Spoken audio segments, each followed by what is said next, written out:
welcome back. Thanks for joining me. I hope you're all well. So today I thought we would take a look at bad pickers. Having a faulty picker, always seem to be drawn to toxic types, and why that could be.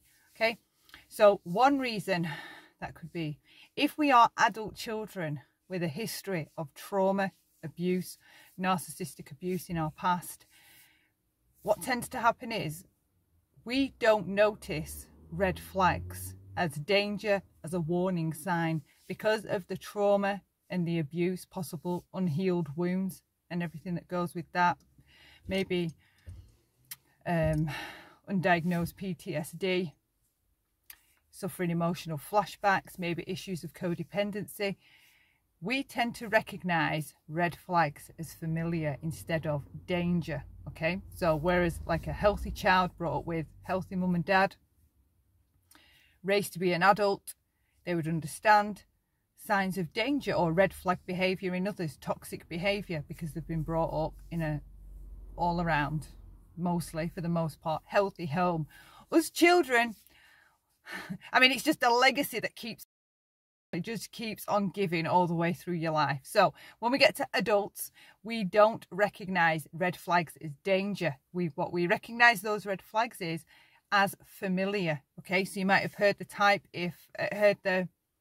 heard people say things like, oh, she's picked someone just like how her dad was, or he's just picked someone exactly like his mum was. And then often in relationships you can say like if the guy has a very abusive narcissistic type mother, narcissistic mothers typically emasculate their sons. They treat them as a son husband. They expect them to do or play the role as a husband, for example, even though they're the son. There's lots of like mixed dynamics, crazy dynamics going on. So then you may notice that that son, when he later goes on to have a relationship, he may pick a female narcissist or an abusive type, toxic personality, and she may mirror the same behaviors as his mother. The same for us girls. Often, if there has been an abusive father or an abusive mother raising us, often as adults we go on to pick the bad guys or the bad girls, and we have no clue why we feel so drawn to them. Well, often narcissists and sociopaths and codependents, we're all unhealthy, but on different ends of the spectrum. Okay, the codependent's more unhealthy but hurts themselves, and the narcissist and the sociopath is unhealthy but they hurt others. All right, so the red flags or the dangerous toxic behavior, we've been raised around that. Our brains become recalibrated and accustomed and acclimated to the abuse and the toxic behavior going on around us. We may not enjoy it. We may still obviously be triggered and traumatized by it.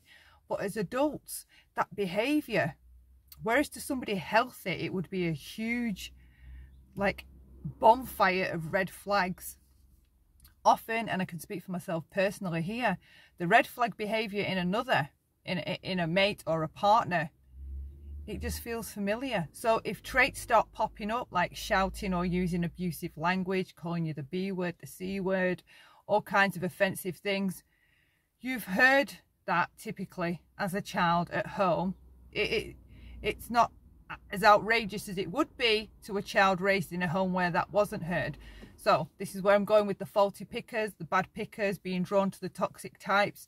Subconsciously, the codependent type, the people pleaser, we have the same core childhood wounds as the narcissist or the sociopath. Okay, they went that way, we went this way. I'm not going to get into all that, but we are drawn to each other. It's like we recognize each other's core wounds as being the same, and we assimilate those childhood wounds as that partner being our soulmate, when it isn't our soulmate at all. It's our wound mate. Our wounds match, but we are not okay for each other. The other one's an abuser, and the codependent is someone typically that will allow themselves to be abused. So this was the part I was getting to.